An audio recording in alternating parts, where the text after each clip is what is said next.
A ton of people waste their time playing things suggested to them by YouTubers, coaches, or their friends, when in reality, everyone is totally different when it comes to improving. So today, I'll be going over the improvement iceberg, where I'll begin talking about some of the most common things people practice to become better, to later in the video, talking about ways of improving that the majority of players have never thought or heard of before. Let's get into it. One of the most common ways people go about improving is by playing ranked. Ranked is a phenomenal way to improve your skill because of the fact that you'll meet hundreds of different players with various strengths and weaknesses, meaning you'll develop a well-rounded skill set from grinding it. In addition, the ping and FPS in ranked is way more realistic than in creative, because as most of you know, creative mechanics and in-game mechanics are two very different things. So playing ranked to develop consistent and clean fighting mechanics is very smart. However, the mistake people make when grinding ranked is playing to achieve a high rank, not improving. What that means is that they're not W keying absolutely everyone they see, but rather playing safe and going for placement. Playing ranked and not fighting everyone will be a waste of time. So if your goal is fast improvement, don't be scared of getting eliminated. Hop into ranked and try and get as many repetitions of fighting as possible in every game you play. Lastly, the one downside to ranked is that you'll super rarely find top tier players to fight, meaning if you're someone already placing high in tournaments, ranked definitely won't be the best fighting practice for you, as you don't get properly challenged, not even in Unreal. Getting proper fighting practice is usually easiest done in creative, as you can choose exactly who to play against. One of the most proven ways to develop top tier fighting abilities is by playing 2v2 to 4v4 sonars against actual good players. A ton of people playing at the top today started by grinding these tourneys, as not only do you improve your builds and edits, but also your awareness, timing, and to a certain extent game sense due to the limited mats you play with. Creative is also a phenomenal way to improve particular weaknesses. If you're someone who has bad piece control, you can hop into a piece control map every day for a month and improve tremendously as a result. If your aim is a weak point, Creative has got you covered with aim training maps. The list is close to endless when it comes to isolating and improving weaknesses in Creative, so using it is something you must do if you want to become someone great at this game.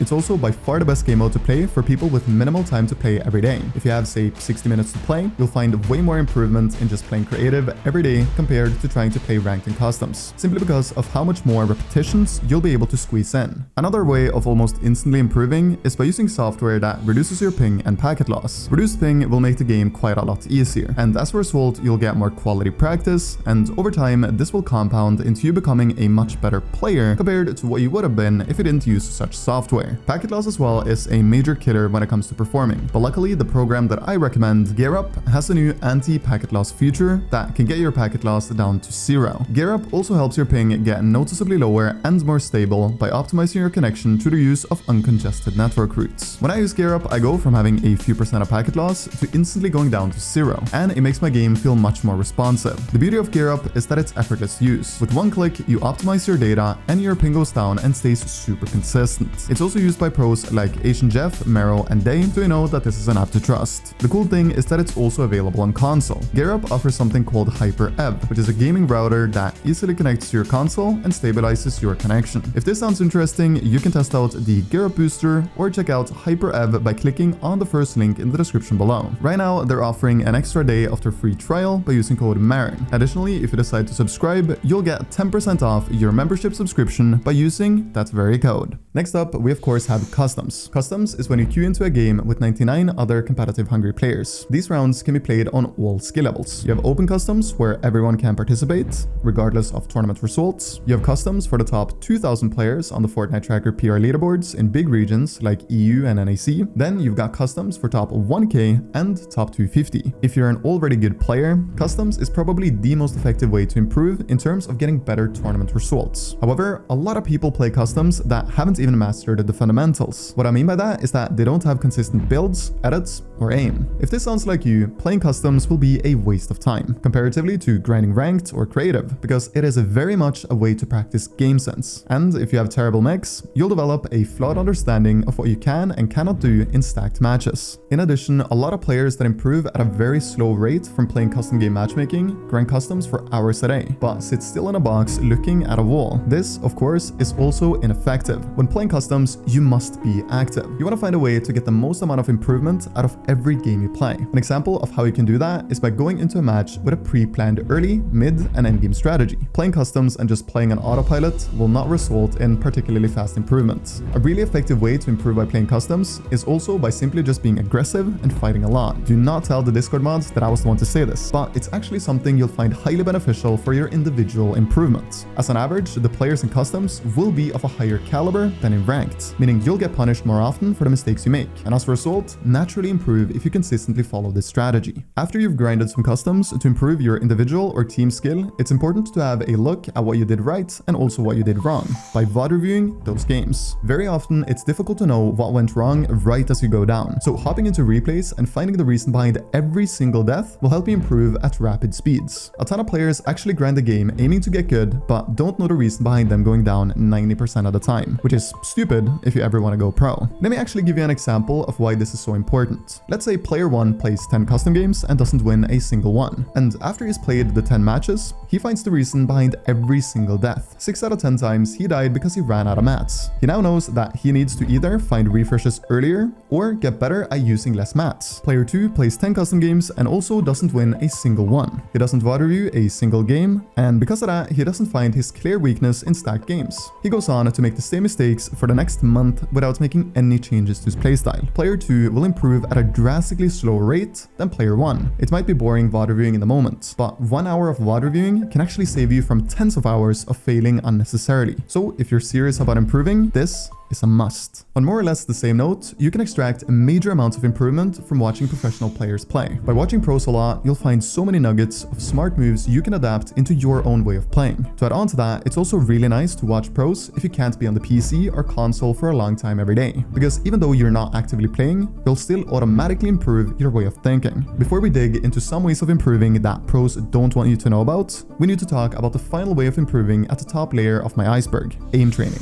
Now, aim training is extremely beneficial because of the fact that in the span of a 20-minute Fortnite match, you won't aim for more than a couple of minutes. Whereas when aim training, you'll get intense training for however long you desire. Let me paint you a picture. Let's say in a 20-minute Fortnite match, you actively point and shoot for 2 minutes to make it simple. In order to get 30 minutes of dialed-in aim training, you'd have to play 15 20-minute matches, or in simpler terms, grind for 5 hours. Whereas to get the same amount of aim improvement, you'd only have to play 30 minutes of aim labs. Of course, the numbers are different if you play creative a lot, but aim training still comes out as the most effective way to improve your aiming abilities. And the beauty is that you don't have to do more than 30 minutes a day, as long as you do it consistently. Becoming one of the better aimers in Fortnite is actually stupidly easy, because nearly no one puts in that amount of work. What I'm saying is that this is your sign to stop being lazy and get on a 30-minute grind of aim labs every single day. Moving under the surface of more unknown ways of improving, we first have playing wagers. Playing wagers is when you play 1v1s to 4v4s, mainly in creative zone wars or realistics, and you put up some money. This way of practicing is not allowed per the Epic Games terms of service, so I can't recommend it to anyone watching. However, the majority of professional players today have played wagers in the past and still do so to this day. So for educational purposes, I have to include it in today's video. The reason wagers, or tokens as it's often referred to, is so good for improvement is because of the fact that both you and your opponent will be trying your absolute hardest when there's something on the line. When you're trying your hardest and the competition does so as well, the practice will be of superb quality. So 1 hour of practice playing tokens will help you way more in terms of improvement compared to 1 hour of playing against your friend for fun. Now, something that may not be super fun is getting coached. However, if your goal is as fast improvement as possible, coaching is a total hack to improve at faster speeds than the vast majority of everyone else playing the game. A good coach will be able to help you out with a drop map for your off-spawn spot, a loot and farm route, coupled with a solid strategy, already making you a player that rarely gets eliminated in the first few minutes of a match. Coaches will of course also tell you how to improve your mid-games when it comes to rotations, fights, and surge. To add on to that, they'll also give you some end-game strategies that have proven to be consistent. All of these things are super good, but the main improvement point of hiring a coach is them being able to find your weaknesses and give you a plan for the following weeks in order to help you get rid of them. Because the truth is,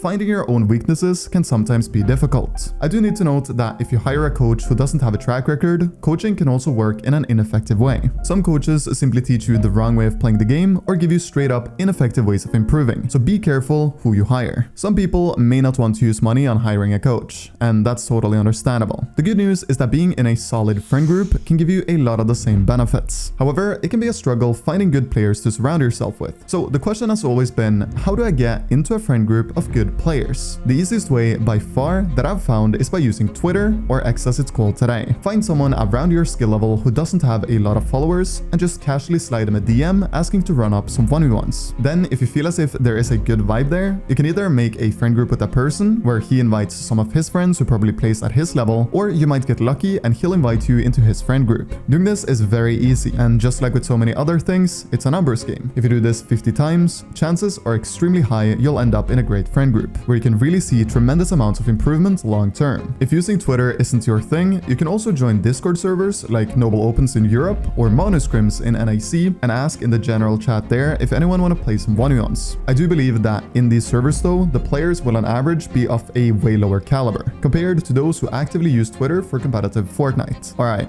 we've talked a lot about fundamentals, who to surround yourself with, and the obvious ways of improving that Fortnite offers. But next up, I want to tell you about an endgame rule that instantly will make you a more consistent player in the moving zones. It's called the 3-second rule, and what it is basically looking at the timer when playing the moving circles, and then when you see it's 3 seconds before a new zone, you do nothing but prepare to instantly rotate when the next moving zone appears. Tons of people make the major mistake of taking fights right before a zone swap. What this sometimes results in is them taking damage, having to heal and getting stuck on the backside, making the rotation at least 5 times more difficult. In addition, rotating instantly on moving zones will allow you to often run them without having to use a single build. So next time you're practicing or straight up playing a tournament, remember the 3-second rule, because this simple rule will instantly make you more consistent in endgames. Now, a way of playing that can give you better results than ever before is becoming a meta player. A meta player is someone who deeply understands new items added to the game and how to use them to their advantage, both in early games, fights, end games, and everything in between. Examples of ways of being a meta player can be utilizing the nitro splashes to a 200 IQ extent. You've also had metas where unorthodox items like the dub shotgun has been used to take high ground, ballers back in the World Cup qualifier days, and of course floppers used to be an item meta players loved. There are countless ways to use the items added to Fortnite to make getting good tournament results easier, and if you're one of the few able to think outside of the box, that can be a very lucrative quality, as you can win some serious prize money if you become a meta player of a high level. The best meta players of all time are Cami and Seti, Sam back in the World Cup days, and even further in the past you had players like Chap and 72 Hours, who were also some of the best ever to understand how to utilize different metas to achieve impressively good tournament results. On a bit of the same note, you also have playing Deadside. Now, when the strategy of playing Deadside first came out, finding the Deadside was incredibly easy. You would look at the zone and position yourself on the opposite side of where everyone rotated in. Nowadays, however, that spot is rarely the Deadside, given that most players who have played competitively for a little bit knows about this exact strategy. Nevertheless though, people still try to force Deadside but often fail today. Finding the Deadside nowadays comes down to so much more than just playing on the opposite side of where the majority of players rotate in. You have to take into account that most players will know of the theoretical Deadside, or where nobody would have been positioned 4 years ago. You also have to rotate very quickly and be confident in playing aggressively when claiming Deadside. Sitting in a box on Deadside or running around doing nothing simply won't be good enough any longer. Now, a way of playing Deadside that a lot of people still struggle with is playing Deadside in the moving circles. In the moving circles, you have many strategies you can follow. However, if you're a structured player that understands how to not overbuild, getting to the Deadside on a moving zone as soon as it swaps will be a consistent way to bang out top 3s. Let me give you an easy example of how to find a Deadside in a moving circle. Let's say first moving pulls north. If you go really far into the first moving zone and then the second moving zone pulls west, then you'll be playing the Deadside by playing on the north side of that west pulling zone. The majority of players will be on the south side. What that means is that you'll have an easier rotate, where you can spend less mats and get a full overview over the south side of the second moving. This endgame strategy can be applied for every single moving zone, but be careful, as getting refreshes when playing Deadside will demand a bit more aggression compared to when playing on the contested side. But if you're ready to be the player or team to make a play or two, it's a fantastic way to go about the moving circles. We're soon about to go incredibly deep into some very unorthodox yet effective ways of improving. However, we first need to talk about having a loot and farm path. Having a pre-planned loot route at your drop spot is a must if you ever want to see success to a respectable level in competitive Fortnite. Making a loot route can simply be done by going on Fortnite.gg and finding out where the most amount of chests and floor spawns are at your spot. Then I'd recommend getting a drop map to that very spot so you ensure the best glide every time. Finding out how to loot the chests, floor spawns, and ammo boxes in a fast way all comes down to just putting in the reps. You can also go into replays after you've looted to a fast extent to see if you missed any loot. Loot routes are especially important in duos so you don't overly overlap with your friend and waste a ton of time. You should also understand what you should farm and not. Farming farmables that gives you 2 mats per hit will be a full-on waste of time. So use your pickaxe at your spot and find what's worth farming and not. By simply getting a loot and farm path, you'll already be ahead of 80% of players competing in terms of being good at early game. So although it is inhumanly boring, do the work now and reap the benefits in better tournament results every time you play.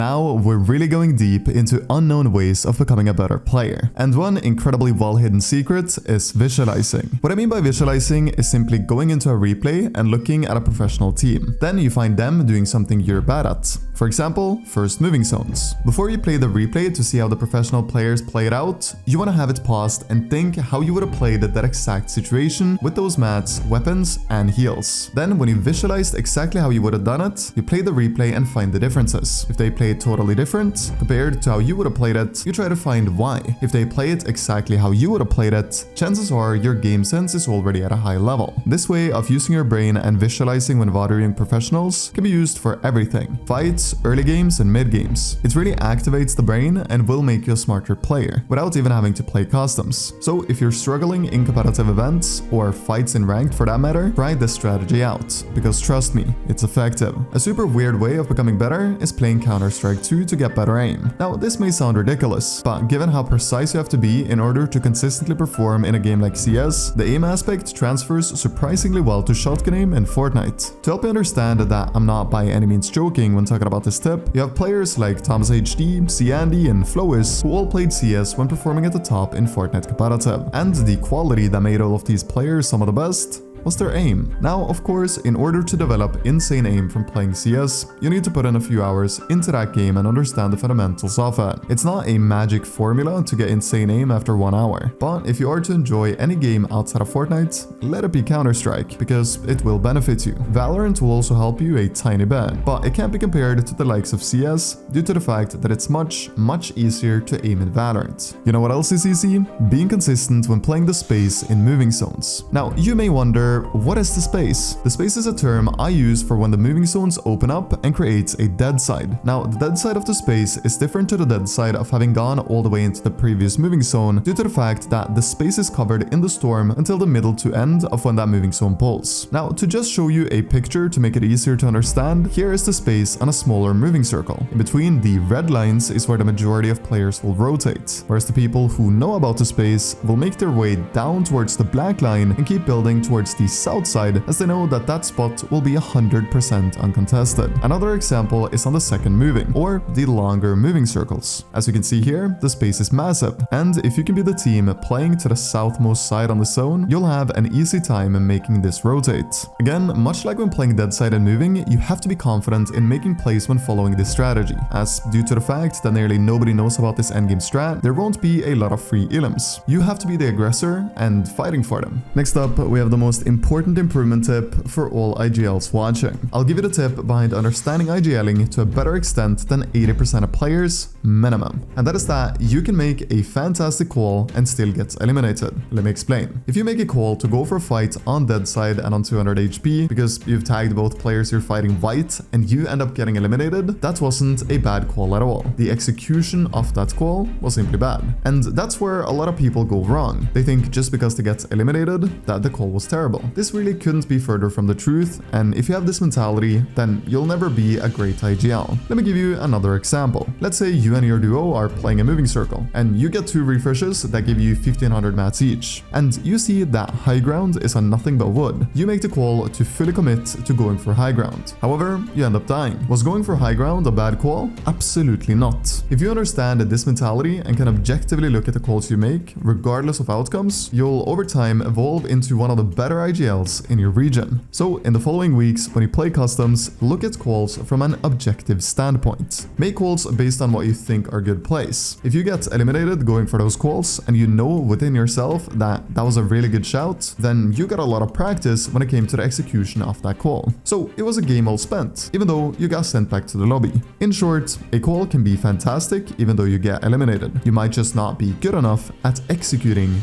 those good calls. Now, something people definitely aren't good enough at is scuffed edits. Now, scuffed edits is basically when your body is all the way into a wall and you have to make an awkward edit. These are the edits that get you eliminated. Yeah, nobody seems to practice them. Not only do these edits get you eliminated, but being able to consistently do these edits will also allow you to get more shields from bigs in moving zones, more white HP from medkits, and so forth, because you can move 100% into the wall before editing, and knowing that you'll hit the scuffed edits. Practicing these scuffed edits is very boring, but it's something nearly nobody practices. And as you all know, if you want better results than anyone else, you need to be doing what no one else is doing too. Do you know what else nobody else is doing? Using a Sens randomizer. Now, for the majority of you guys watching, you will have no idea what I'm talking about. So let me explain. Using a sensitivity randomizer became popular in the aiming community a few years ago. It's basically a program that changes your sensitivity whilst you're playing an aim trainer scenario on Kovacs, Aim Labs, Aim Beast, whatever. The thought behind using such software is that you'll develop incredible mouse control due to the difficulty of the changing sensitivities. Now, a lot of people, especially in the Fortnite community, are very scared of changing Sens because they think aiming is muscle memory and that they'll become washed as soon as they change their Sens. This is not really the truth. The only reason people become washed when changing sensitivities is because they lose major amounts of confidence due to the fact that they think changing Sens will impact them. Fortnite is by far the game where your actual Sens will vary the most. What I mean by this is that in an endgame with 30 players where your FPS is low, your Sens will feel slower compared to when you're playing creative. Additionally, your Sens will never truly be the same. Humidity, human oils, dust particles, food, wear, and countless other factors will impact how fast or slow your Sens truly is. So the thought behind a Sens randomizer is that you'll prepare for all the scenarios where your Sens will be different. Because in a game like Fortnite, it undeniably will be times where your Sens, although the same, will feel either a lot faster or a lot slower than in the past. Some players have also used Sens randomizers to practice in creative, to even harder practice scenarios where your Sens will feel different. Now, I have played my fair share with Sens randomizers and aim trainers, and I can confidently say that the aim practice becomes more effective with a Sens randomizer. The final topic before we get into the bottom unknown layer of my iceberg is doing 1v1 or 2v2s at your off-spawn spawn. This way of practicing off-spawn fights is super beneficial, and most pros who do this also plays for something to make the practice of even higher quality. Now again, I do not recommend anyone playing wagers, but that is often what professional players do.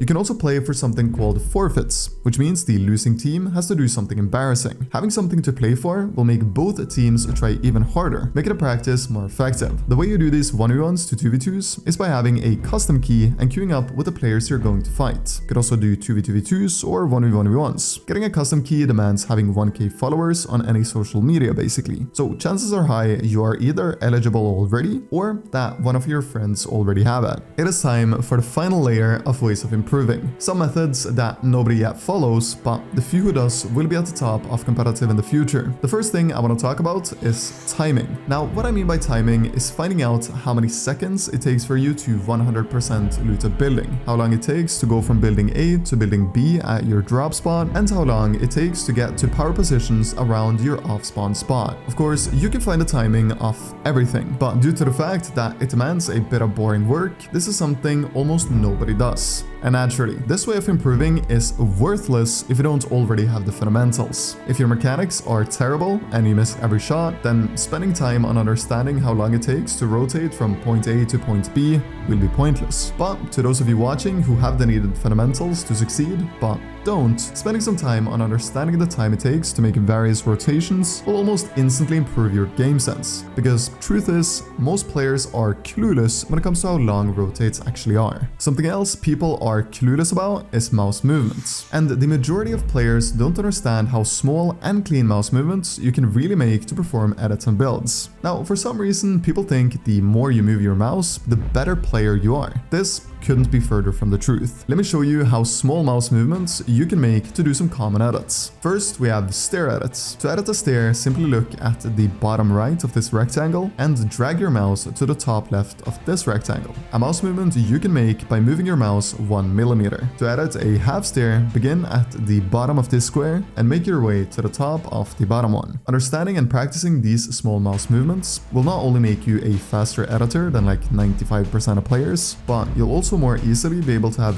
full awareness in fights. You see, the problem with flicking your mouse and shaking your screen, other than the fact that you look like a drone, is that you lose a tremendous amount of awareness and also opportunities to get shots off in fights because of that. On a bit of the same note, nobody practices perfect piece control. Everyone and their grandmother are able to fully box someone today, but something nearly nobody considers is that where you position yourself and when you confirm your edit will make your piece control even better, as you'll simply be unhittable. I think we've all had a game or two where we've fully boxed someone and unfortunately been max damaged and sent back to the lobby. Now, I'll share with you exactly how you can ensure that never happens again. When free building in creative, do the moves you normally do when full piecing somebody. But before you confirm your edits and place your cones and walls, make sure you're 100% protected behind these gray transparent lines. This is a lot easier to do on confirm edit on release off. However, it's still possible if you play on edit on release. You just need to ensure that you're all the way into the wall before making said edits. These edits can be very difficult and will demand a lot of practice to master.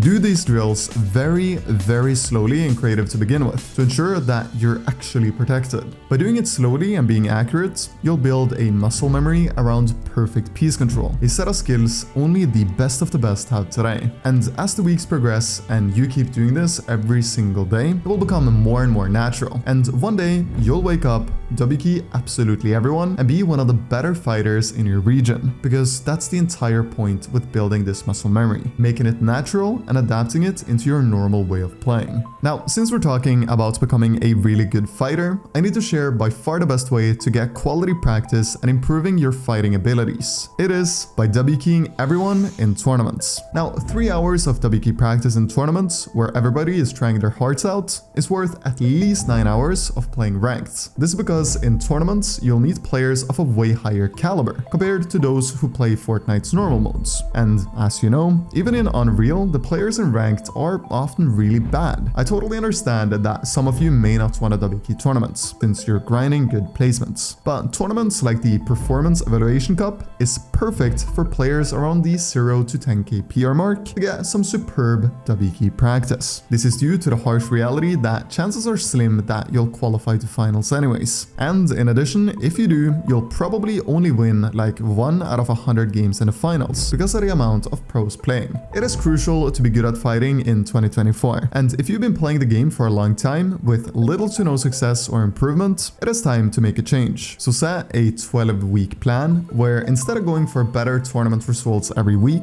you try to up how many kills you get every tournament. Say you begin with getting 40 elims in a duo CC, then next week you go for 50, then 60, 70, 80 and so forth. Trust me, if you do this and sacrifice a few tournaments, you will become a better player on the other side of it. If you fight everyone and notice that your aim is a little bit shaky, your builds might not be super consistent, or that you mess up quite often when editing, I strongly recommend doing some high sense practice. Now, high sense practice is what made my aim go from shaky and inconsistent to very smooth and also pretty consistent. The reason for this is because you have to focus super hard on precise and smooth mouse movements on high sense, because otherwise you won't hit a single shot, and you'll also mess up every build. It's a way to challenge yourself that's pretty much totally different to anything else, other than of course the Sens randomizer. It can be beneficial to play aim duels on a very high sense, and also do some free building where you focus on small, smooth and precise movements. You do not want to use the high sensitivity to throw your mouse around and develop a flashy playstyle. This won't benefit you. Something nobody will tell you in the community is that having an expensive motherboard will help your Fortnite performance a lot. Now, if you're not aware of what a motherboard is, it's simply what you connect all your computer's components into: GPU, CPU, RAM, SSD, and so forth. Now, it's not a must to have an expensive motherboard, but the benefits you get from having a proper one is, among other things, better overclocking opportunities. Some motherboards even come with relatively good AI overclocking models nowadays that, in a safe manner, can help you extract some performance in terms of better FPS and less input delay. Additionally, the network adapters on expensive motherboards will be better than on budget ones, meaning you'll play on what feels like better ping, and also often have a tiny bit better internet performance. I've actually been thinking about doing a video on all the BIOS settings that can give you quite noticeable increased performance. Let me know if that's something you want. Thanks for watching.